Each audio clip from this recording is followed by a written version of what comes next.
ہمارے ملک کے اندر وہ امپائر کون ہے؟ میرا خیال ہے وہی امپائر ہے آج بھی جس کی انگلی کا انتظار نواز شریف صاحب نے سن 2009 کی 16 مارچ کی وہ رات تھی جس رات کو یہ بحالی کا اعلان کیا گیا تھا اور جن کے کہنے کے اوپر کیا گیا تھا ان کو ہم سب جانتے ہیں۔ میں اس کے ساتھ ہی ساتھ یہ بات کروں کہ مریم نواز صاحبہ کو دیگر پارٹیز کو یہ مشورہ دینے سے پہلے کہ آپ اپنی عزت کا خیال رکھیں اور آپ کو ان کے سینیٹرز اور MNAs اور MPs کو کہ آپ اپنی عزت کا خیال رکھیں اور آپ نہ جب استعفوں کا فیصلہ ہو جائے تو آپ کسی کے دباؤ میں نہ آئیں، اس سے پہلے اس آئیڈیا اور یہ آئیڈیا بڑا ضروری ہے ہمارے ملک میں، کیونکہ پریشرز کے اوپر استعفے دیے یا پارٹی سے علیحدگی کی بھی لوگوں نے تحریکیں چلائیں۔ نون لیگ سے بہتر اس بات کو کون جانتا ہے کہ اس طرح کے کام ہوتے رہتے ہیں، لیکن اس سے پہلے ابھی تک یہ پرنسپل ڈیسیژن نہیں ہوا کہ پیپلز پارٹی اس عمل کا حصہ ہے یا نہیں۔ اس اینڈ پہ کنفیوژن ہے۔ بات تو تب بنے نا کہ اگر نون لیگ بھی کہہ رہی ہو کہ ہم استعفے دے رہے ہیں، یہ ہمارے استعفے ہیں، ہم نے اسپیکر اسمبلی کو بھجوا دیے یا چیئرمین سینٹ کو بھجوا دیے یا اسپیکر نیشنل اسمبلی کو اور پروونشل اسمبلیز کو بھجوا دیے یا ہم بھجوانے لگے ہیں آج۔ فضل الرحمان صاحب بھی کہہ رہے ہوں، دیگر جو 8 پارٹیز ہیں وہ بھی کہہ رہی ہوں اور پیپلز پارٹی بھی کہہ رہی ہو، اور پیپلز پارٹی کا کہنے کا مقصد یہ ہے کہ آپ کو یاد ہوگا آپ سے پہلے PDM نے کہا کہ اس چیز کی شروعات سندھ سے کی جائیں کیونکہ وہاں پہ سب سے آسان ہے، پیپلز پارٹی کی اپنی گورنمنٹ ہے، اپنا اسپیکر ہے، اپنی مرضی کے دن اجلاس کال کریں، اپنی مرضی کے دن وہاں پہ باہر سندھ پولیس جو ہے اس کی عزت نفس مجروح کرتے بغیر ان سے 2-4 کام کروائیں اور استعفے دے دیں۔ لیکن جب تک سندھ کے اندر کوئی اس بات کی کوئی دلیل سامنے نہیں آ رہی، بظاہر لگتا یہ ہے کہ 27 تاریخ کا جو لاڑکانہ کا جلسہ ہے اس کے اندر سندھ گورنمنٹ، ابھی تک یہ لگتا ہے کہ سندھ گورنمنٹ ایز گورنمنٹ جائے گی، سندھ گورنمنٹ میں چیف منسٹر صاحب ایز چیف منسٹر جائیں گے، پیپلز پارٹی کے دیگر رہنما اپنی حکومت کے اندر لاڑکانہ میں جلسہ کریں گے۔ تو اگر 27 تاریخ کو سندھ حکومت میں ہوگی، پیپلز پارٹی اپنی حکومت میں ہوگی، مراد علی شاہ وزیر اعلیٰ ہوں گے، دیگر لوگ سندھ کے، تو پھر استعفے کون دے رہا ہوگا؟ کیا صرف نون لیگ دے رہی ہوگی؟ کیا 13 تاریخ سے پہلے جو استعفے دینے کا فیصلہ ہے وہ نون لیگ کرے گی اور فضل الرحمان صاحب کریں گے؟ اور اگر یہ صرف نون لیگ اور فضل الرحمان صاحب کر لیں تو کیا اس کا مطلب ہے کہ جو حکومت جس کو گورنمنٹ کہنا چاہیے، جس کے خلاف تحریک چل رہی ہوگی، اس میں تو ایفیکٹولی صرف 2 پارٹیز رہ گی، PTI اور پیپلز پارٹی؟ تو کیا 27 تاریخ کے سندھ کے جلسے میں نون لیگ یہ تقریر کرے گی کہ پیپلز پارٹی کو استعفے دینے چاہیے؟ کیا یہ تقریریں لاڑکانہ میں ہوں گی؟ مریم نواز صاحبہ کو دیگر پارٹیز کو مشورہ دینے سے پہلے پیپلز پارٹی سے کانفرمیشن کر لیں۔ جب یہ تمام پارٹیز ایک پیج پہ آ جائیں گی تو یہاں سے آگے کے سوال چلیں گے، اس سے پہلے یہاں سے آگے کا سوال ابھی تک پیدا نہیں۔ گفتگو کو آگے بڑھاتے ہیں، پیپلز پارٹی کے سینئر رہنما قمر زمان کائرہ صاحب ہمارے ساتھ موجود ہیں۔ کائرہ صاحب، اب سب نظریں لگی ہوئی ہیں استعفوں کے معاملے کو لے کر، مریم نواز بھی کہہ رہی ہیں آریا پار ہو جائے گا 8 دسمبر کو جب سربراہی اجلاس ہوگا۔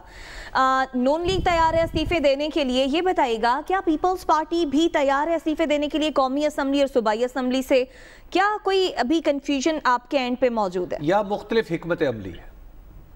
صرف یہ بتائیے کہ آپ کو پیپلز پارٹی کے کس عمل سے یا پیپلز پارٹی کے کس بات سے یہ احساس ہوا کہ پیپلز پارٹی 26 پوائنٹس پہ ایگریڈ فارمولا ہے جس پہ استعفے بھی شامل ہے، اس سے پیچھے ہٹ رہی ہے اور باقی جماعتیں؟ کیونکہ PDM میں آپ واحد جماعت ہے جن کے پاس صوبائی حکومت ہے، اسی لیے نہیں، یہ شک آپ کو صرف اپنا گمان ہے نا، ہو سکتا ہے غلط ہو سکتا ہے بالکل ہی بیس لیس ہو سکتا ہے اس میں کوئی صداقت ہو۔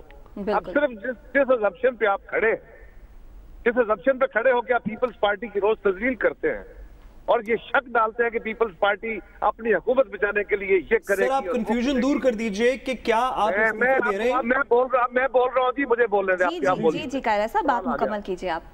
دیکھیے، گزارش یہ ہے، پاکستان کا ماضی یہ ہے کہ جہاں پہ حکومتیں گرائی جاتی تھیں اور پھر اگلے انتخابات میں دوسری طرف کھڑے ہو کے اسٹیبلشمنٹ جو ہے وہ مضبوط کر دیتی تھی اس کو، لوگوں کو یہاں سے اڑا کے وہاں لے جاتے تھے اور یہ اشارے دے دیے جاتے تھے، پتہ ہوتا تھا کہ اب اس جماعت نے نہیں آنا تو اقتدار کے جو خواہش مند لوگ ہوتے تھے ادھر بھاگ جاتے تھے، لوگوں ووٹ سوئنگ بھی ادھر ہو جاتا تھا۔ آج میرا آپ سے سوال ہے، وہ تو assumption ہی بڑی پرانی ہے۔ آج ہم کہہ رہے ہیں کہ یہ حکومت اپنی گرپ کھو چکی، یہ پاپولیرٹی کھو چکی، لہذا اس حکومت کو جانا چاہیے۔ ہم یہ کہہ رہے ہیں کہ اس حکومت نے جو وعدے قوم سے کیے تھے وہ وعدے کر نہیں سکی، لہذا اس کو چلے جانا چاہیے. یہ پاکستان کو مہنگائی، بے روزگاری اس طرح کے طوفانوں میں گھیر چکی ہے. اچھا آپ یہ فرمائیے کہ اگر ہم اس حکومت کو گرانے میں کامیاب ہو جاتا، اسمپشن تو ہماری یہ ہے نا کہ ہم حکومت گرائیں گے تو نیا الیکشن کرائیں گے.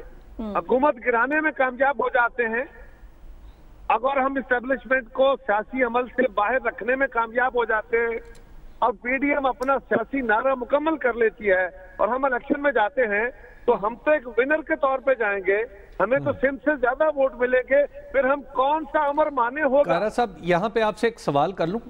سوال یہ ہے قاہرہ صاحب، جب سے یہ بلاول بھٹو زرداری صاحب کی صدارت میں ہونے والی اے پی سی میں یہ فیصلے ہوئے، یہ بات درست ہے اور یہ بھی کوئی نہیں کہہ رہا کہ پاکستان پیپلز پارٹی نے کہیں بیک سٹیپ کیا ہے. یہ بھی اصل پرابلم جب آپ اس کو دیکھیں، 20 سپٹمبر کو ایک تقریر کی نواز شریف صاحب نے جس میں نام لے لے کے انہوں نے کچھ لوگوں کو آئیڈینٹیفائی کیا، لیکن ہم پاکستان پیپلز پارٹی کی جب ہم تقریریں اور ان کا نومنکلیچر دیکھتے ہیں، جیسے ابھی آپ نے بھی لفظ استعمال کیا اسٹیبلشمنٹ، اسی طرح ہم دیکھتے ہیں کہ پی ایم ایل این تھوڑا ایکسٹریم کو چھوتی ہوئی نظر آتی ہے اپنی مخالفت میں، آپ کہیں درمیان میں، آپ تھوڑا سا اس ایکسٹریم سے پیچھے ہیں.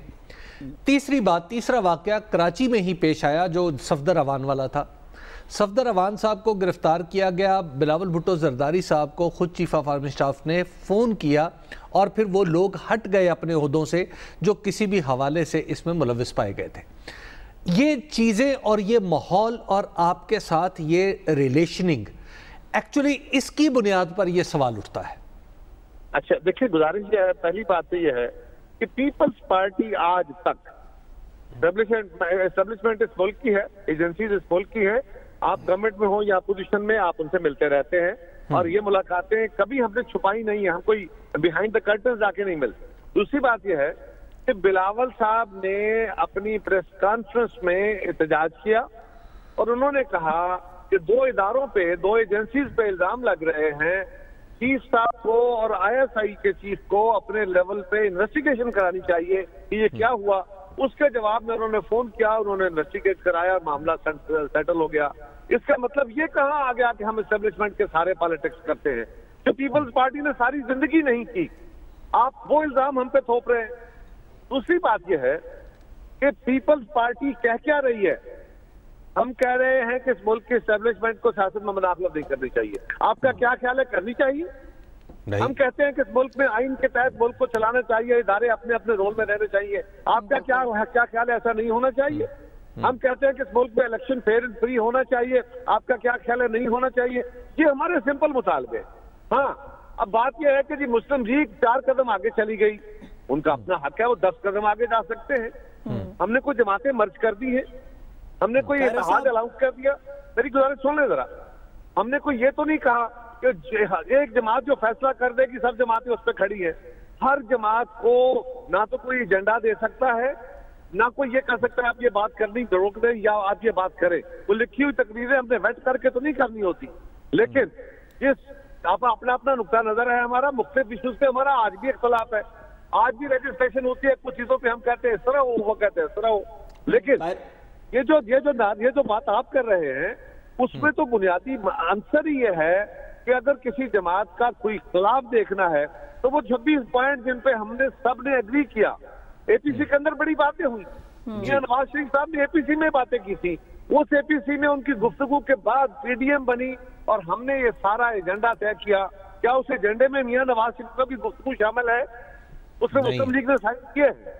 تو آپ مجھ سے سوال کر لیں، ان سے پوچھیں کہ بھائی آپ نے تو وہاں میاں صاحب نے کہا تھا، آپ کی یہ گفتگو یا آپ کے الزام تو 26 پوائنٹ ایجنڈے میں نہیں ہے، آپ نے سائن کیوں کیے؟ قاہرہ صاحب اگر سوال بھی ساتھ ایک لے لیجئے. قاہرہ صاحب آپ کو یاد ہوگا کہ بلاول بھٹو زرداری صاحب نے، اب ہم استعفوں کی بات کریں کیونکہ مریم نواز صاحبہ نے اس طرف اندیا دیا کہ استعفوں کی طرف بات جا سکتی ہے، جو کہ انڈیکیشن کم از کم ان کی کانورسیشن سے ریڈیوس ہو سکتی ہے. آپ کو یاد ہوگا کہ بلاول بھٹو زرداری صاحب نے کہا تھا جب استعفوں کی بات ہو رہی تھی کہ نواز شریف صاحب واپس آ جائیں پاکستان، ہم اپنے استعفے ان کو دے دیں گے اور پھر آگے جیسے بھی کہانی چلے وہ پی ڈی ایم کے پلیٹ فارم سے آگے چلے گی. کیا انٹرنلی سر 26 پوائنٹ ہم سب نے پڑھے، ہم سب کو 26 پوائنٹ کا پتہ ہے، کیا انٹرنلی، کیونکہ پیپلز پارٹی اپنے فیصلے خود بھی کرتی ہے جیسے آپ نے کہا دیگر جماعتیں بھی کرتی ہیں، کیا انٹرنلی پیپلز پارٹی میں استعفے دینے کی اوپر کوئی مزید آپ کی ڈسکشن ہو چکی ہے؟ کیا سندھ اسمبلی سے آپ مستعفی ہو جائیں گے؟ کیا اس پہ کوئی کانورسیشن ہوئی ہے؟ میری آپ سے گزارش ہوگی کہ ایک تو جو 8 تاریخ کو میٹنگ ہو رہی ہے ابھی اس کا کوئی ایجنڈا نہیں آیا، اس میں بہت ساری ڈسکشنز ہونی ہیں، کیونکہ یہ میڈیا کی طرف سے سوال اٹھایا کہ جی اپوزیشن کو چاہیے جلدی استعفے دے اور میدان میں آئے، یہ ان کا نیریٹو تھا، شاید میڈیا نے ایک سوال کے طور پہ اٹھا لیا۔ سوال یہ ہے کہ آپ اینکرز ہیں، آپ صحافی ہیں، آپ خبر دیتے ہیں، آپ جانتے ہیں کہ کون سی خبر کب لکھنی چاہیے، کون سی خبر کس طرح دینی چاہیے۔ صحافت سیاست کے اندر یہ کام سیاسی جماعتوں کا ہے، پی ڈی ایم کا ہے۔ ہم نے ایک چارٹر پورا لکھا ہے کہ ہم یہ کر سکتے ہیں، یہ کر سکتے ہیں، ہم احتجاج کر سکتے ہیں، ہم کر رہے ہیں، ہم لانگ مارچ کر سکتے ہیں، ہم کرنے جا رہے ہیں، ہم اسمبلیوں کے اندر عدم اعتماد کی موو لا سکتے ہیں، وہ ہمارا فیصلہ موجود ہے، ہم لا سکتے ہیں، آپشن موجود ہے، ہم استعفوں کی طرف جا سکتے ہیں، آپشن موجود ہے، لیکن یہ فیصلہ کہ کون سا قدم کب اٹھانا ہے یہ تو ہم کریں گے نا جی، یہ میڈیا ڈریون تو نہیں ہوگا۔ آپ کی خواہش ہو سکتی ہے، نہیں آپ کی جو اتحادی جماعت ہے وہ بھی یہ تاثر کریٹ کر رہی ہے نا۔ آج کی تقریروں میں آپ مسلم لیگ نون کی تقریریں سن لیجئے، وہ کہہ رہے ہیں کہ 13 دسمبر کو گویا سب کچھ فائنل ہو جائے گا۔ گزارش یہ ہے کہ 13 دسمبر کو تو جلسہ ہے، ہاں 13 دسمبر کو جلسے میں کیا استعفے ہونے ہیں؟ 13 دسمبر کے بعد ہم نے 27 دسمبر کو بی بی شہید کے جلسے میں بھی ان کی برسی کا جلسہ ہے ہمارا، اور ہمارا لانگ مارچ ہے، ڈکلیئرڈ ہے، 26 پوائنٹس میں ہے جو ہم نے جنوری یا فیبروری کی ڈیٹ دینی ہے، تو یہ تو ہم نے آلریڈی شیڈول کیا ہوا ہے۔ قاہرہ صاحب یہ بتائیے، جماعتوں کی رائے ہو سکتی ہے، آپ ابھی ہمارے ساتھ تو ڈسکس نہیں کی۔ قاہرہ صاحب یہ بتائیے کہ جو جس طرح بھی حبیب صاحب نے کہا کہ جو امپریشن مریم نواز صاحبہ کی تقاریر سے آج کریٹ ہو رہا ہے کہ جی 8 تاریخ کو آر یا پار کا فیصلہ ہو جائے گا، 13 تاریخ کو صرف اس کی اناؤنسمنٹ رہ جائے گی، جیسے کہ یہ تمام فیصلے اپنے حتمی مراحل میں پہنچ کے فیصلہ کن ہو چکے ہوں گے 13 تاریخ تک، کیا یہ بات درست نہیں؟ کیا ابھی جو بات آپ کر رہے ہیں کہ فیصلے بھی کچھ ہونے ہیں، 27 تاریخ کو آپ نے آگے جلسہ رکھا ہوا ہے، کوئی آگے کی بات اور چلے گی، از اٹ ناٹ فائنل کہ 8 اور 13 کو پوری ہو جائیں گی کہانی؟ گزارش یہ ہے کہ مریم بی بی اپنی تقاریر میں حکومت کے خلاف تحریک چلانے کی بات کر رہی ہیں، انہوں نے جلسوں کی بات کی ہے، انہوں نے لانگ مارچ کی بات کی ہے، انہوں نے کہا کہ 13 تاریخ کو 13 دسمبر کو لاہور میں اتنا بڑا جلسہ ہوگا کہ سب کچھ کلیئر ہو جائے گا کہ کون کہاں کھڑا اور کس کی کیا ہے۔ ہاں اب اگلی بات ہے کہ یہ استعفے، میں نے عرض کیا نا پیپلز پارٹی نے سوچ سمجھ کے لکھ کے رکھا دیا ہے جی کیے ہوئے چارٹر پہ، تو ہم اس کے ساتھ ہیں، لیکن کب کون سا فیصلہ ہوگا، کب کون سا قدم اٹھایا جائے گا، یہ اسی میں لکھا ہے کہ ہماری جو کمیٹی ہے وہ بیٹھے گی اور وہ فیصلہ کر لے گی کہ ہم نے آپ کون سا قدم اٹھایا۔ جن چیزوں کے فیصلے ہو گئے ان پہ عمل درآمد ہو رہا ہے۔ بہت کہا گیا جی بلاول صاحب جلسے میں تقریر نہیں کر رہے، پتہ نہیں کیا ہو گیا، جی قاری صاحب نواز شریف کی تقریر نہیں، یہ خیال کے گھوڑے ہیں، جس سے کچھ اڑاتا ہے دوڑاتا رہے۔ ٹھیک ہے، بہت شکریہ۔ پیپلز پارٹی کے سینئر رہنما قمر زمان قاہرہ صاحب ہمارے ساتھ موجود تھے، وہ کہتے ہیں یہ سب قیاس سرائیاں ہو رہی ہیں، کون کہہ رہا پیپلز پارٹی استعفے نہیں دے رہی؟ مطلب دیکھیں ایک تو یہ بات کون کہہ رہا ہے کہ دے رہی ہے؟ دیکھیں ایک بات تو یہ سمجھ لیجئے کہ یہ پیپلز پارٹی کا استعفے دینا یا نہ دینا، یا مسلم لیگ نون کا استعفے دینا یا نہ دینا، یہ ایسے فیصلے ہیں جن کی بنیاد پہ آپ یہ نہیں کہہ سکتے کہ یہ دراصل ہٹ گئے ہیں اس ایجنڈے سے جو 20 ستمبر کو طے ہوا تھا، یا حکومت کے ہٹانے کے ایجنڈے سے یہ مکمل طور پر پیچھے ہٹ گئے ہیں۔ تو لہٰذا ایسی صورت، اور یہ جو بعض دیکھیے حکومت نے بڑی محنت سے یہ تاثر بنایا ہے کہ جو پیپلز پارٹی ہے یہ نیمے درو نیمے برو ہیں، گویا میں لفظ استعمال مجھے گریز ہوتا ہے لفظ استعمال کرنے سے، کہ گویا دوغلی پالیسیز چل رہی ہے۔ ایسا نہیں ہے، پاکستان پیپلز پارٹی اس حکومت کو گرانے میں پاکستان مسلم لیگ نون کے ساتھ ہے، مولانا کے ساتھ ہے، لیکن سوال یہ ہے کہ وہ راستہ کیا ہے۔ دیکھیے میں آپ کو ایک پہلے بھی اسی پروگرام میں عرض کر چکا ہوں کہ جب محترمہ مریم نواز صاحبہ کی اور بلاول صاحب کی ملاقات ہوئی تو مریم نواز صاحبہ چاہتی تھی کہ فوری طور پر حکومت گرائی جائے، تو وہاں پر، اور نواز شریف صاحب ابتدا میں تھوڑے رکے اور پھر بعد میں وہ بھی تیار ہو گئے، تو بلاول صاحب نے ان سے پوچھا کہ جناب یہ بتائیں حکومت تو ہم گرا لیں، اس کے بعد اگلے دن کیا ہوگا؟ اگلے دن کیا ہوگا؟ وزیر اعظم کون ہوگا؟ یہ کیا ہم ہیڈ لیس پاکستان کو چھوڑ دیں گے؟ کیا حکومت نہیں ہوگی اور پاکستان معلق ہو جائے گا؟ ایسا نہیں ہو سکتا. تو پیپلز پارٹی میں تھوڑا سا بیونڈ 13 دسمبر، بیونڈ 27 دسمبر اور بیونڈ جنوری فروری بھی کچھ صورتحال ہے جس پہ وہ غور کرتی ہے. بالکل ظاہر ہے بات صرف اتنی تو نہیں ہے نا استعفے ہیں وہ حکومت کو گرا دیں، حالات تو نہیں ٹھیک ہوں گے نئے آنے والے سے بھی فوری طور پر. دیکھیے مجھے اس میں تھوڑی سے بطور قانون کے طالب علم مجھے اس میں تھوڑی سی دقت ہے پیپلز پارٹی کا نیریٹو سمجھتے ہوئے. قاہرہ صاحب اس نیریٹو کو بڑی سٹرونگلی بیان کرنے کی کوشش کرتے ہیں، لیکن اس میں دقت میں آپ کو گزارش کرتا ہوں کیا ہے. تمام پارٹیز کا اسی 26 پوائنٹس کے اندر یہ بات واضح طور پر انہوں نے لکھی ہے کہ ہم آئینی اقدامات اٹھائیں گے، ہم غیر آئینی اقدامات نہیں اٹھائیں گے بالکل، یا ہم غیر آئینی اقدامات نہیں اٹھانا چاہتے. بی بی سی کے انٹرویو کے اندر مریم نواز صاحبہ نے بھی یہ بات کی، بلاول بھٹو زرداری صاحب جی بی کے جلسوں کے درمیان بہت دفعہ بات کر چکے ہیں کہ ہم آئینی اقدامات اٹھائیں گے جس کے تحت ہم حکومت کو چلتا کریں گے. اب آئینی اقدام حکومت کو کوئی ریلی تو ہو نہیں سکتی، بالکل کوئی دنگا فساد نہیں ہو سکتا، کوئی پارلیمنٹ کے اوپر چڑھ دوڑنے کی کوشش نہیں ہو سکتی، کوئی اسٹیبلشمنٹ سے سفارش کر کے پریشر ڈلوا کے حکومت کو ڈسمس نہیں کروایا جا سکتا. بلکہ یہی بات نون لیگ اور پیپلز پارٹی 2014 میں کر رہے تھے کہ اگر آپ امپائر کو اسٹیبلشمنٹ سمجھیں، اگر آپ مفروضے پہ سمجھیں کہ اسٹیبلشمنٹ ہے، تو اس کی انگلی اٹھنے کا اگر انتظار ہو رہا ہے تو یہ غیر آئینی عمل ہے، 1990 کی دہائی کی سیاست ہے، یہ ہم نہیں کریں گے. تو آئینی اقدام کیا ہے جس سے حکومت گر سکتی ہے؟ تو آئینی اقدام صرف اور صرف استعفے. اب یہ کہنا کہ ہم آئینی اقدام کے تھرو گورنمنٹ کو ڈسمس کریں گے، ہم گورنمنٹ کو ڈسمس ضرور کریں گے لیکن ابھی ہم نے فیصلہ نہیں کیا کہ استعفوں کے تھرو کریں گے نہیں کریں گے. تو اور آئینی اقدام کون سا ہے اگر یہ واضح کر دیں تو میرا خیال ہے لوگوں کی نہیں، تو اس سے صرف پرائم منسٹر چینج ہوگا، گورنمنٹ گرانے کی بات ہوگی، پرائم منسٹر کا استعفیٰ، گورنمنٹ گرانے کی جنرل الیکشنز کی طرف جانے کی بات ہو رہی ہے. پرائم منسٹر کا استعفیٰ نہیں آئینی اقدام جو اس کو آپ پرائم منسٹر صاحب تو دے نہیں رہے تو کوئی پریشر ہی ڈلوائیں گے نا. دیکھیں کچھ نہ کچھ تو آپ 2014 والا پریشر ہی ڈلوائیں گے نا. اس وقت کہہ رہے تھے کہ وہ غیر آئینی ہے. دیکھیں وزیر اعظم کا استعفیٰ آئینی ہے، وزیر اعظم کے خلاف عدم اعتماد آئینی ہے، وزیر اعظم کی نااہلی آئینی قرار پا چکی ہے. ٹھیک ہے، تو اب جب یہ سارے معاملات ہو چکے ہیں تو آئینی راستے تو کئی ہیں اور استعفے بھی ان میں سے، اور دوسرا جلسے اور جلوس بھی آئینی ہے. ایک جملہ، جلسے اور جلوس بالکل آئینی ہے لیکن اس سے گورنمنٹ ابھی تک نہیں گری، اب بلکہ پاکستان کی تاریخ میں کبھی بھی نہیں گری. وزیر اعظم کے خلاف اس وقت کوئی کیس اس طرح کا موجود نہیں ہے جو کہ ان کو نواز شریف صاحب جیسی کوئی سچویشن سے درپیش کرے. استعفے آپ دے سکتے ہیں، استعفے دینے کے اندر کوئی مذائقہ نہیں. یہ جو بات ہے کہ کیس بھی ہے، کیس ہے، وہ ہے بلین ٹری پروجیکٹ کا جو عدالت نے جس کا نوٹس لے رکھا ہے اور وزیر اعظم نے امین اسلم کے ساتھ مل کر یہ طے کیا ہے کہ ہم انہیں ریکارڈ دیں گے. وزیر اعظم اس کیس میں از خود اس میٹنگ کے بعد ایک فریق بن چکے ہیں. درست بات ہے، ایکسیپٹ کہ وہ وزیر اعظم کی ڈسکوالیفیکیشن کا کیس نہیں ہے. میری آپ سے گزارش ہے کہ ہم بات یہ کر رہے ہیں کہ وہ وزیر اعظم کی ڈسکوالیفیکیشن کا کیس نہیں. سوری، آخری بات حبیب صاحب نے درست کہا کہ وزیر اعظم کا استعفیٰ ہو سکتا ہے. وزیر اعظم کا استعفیٰ دینے کے لیے آپ کو پریشر کریٹ کرنا پڑے گا. دو قسم کے پریشرز ہو سکتے ہیں، یا پبلک پریشر یا ان سین پریشر، اسٹیبلشمنٹ پریشر جس کو کہتے ہیں. ان دونوں چیزوں کو یہی پارٹیز جو اس وقت پی ڈی ایم کا حصہ ہیں اس کو غیر آئینی کہہ چکی ہیں 2014 کے اندر. تو میرا سوال یہ ہے کہ آپ آئینی بھی رہنا چاہتے ہیں، استعفوں پہ بھی آپ کا کنسنسس نہیں ہے، تو طریقہ اور کون سا موجود ہے؟ بہرحال آنے والا وقت بتائے گا کہ آنی طریقہ کون سا ہوگا جیسے پی ڈی ایم جو ہے وہ اختیار کرے گی. بریک سے جب واپس آئیں گے تو ڈیپٹی چیئرمین سینیٹ سلیم مانڈی والا نے ناب کے خلاف اعلان جنگ کر رکھا ہے، اس پر بات ہوگی. ہمارے ساتھ رہیے گا.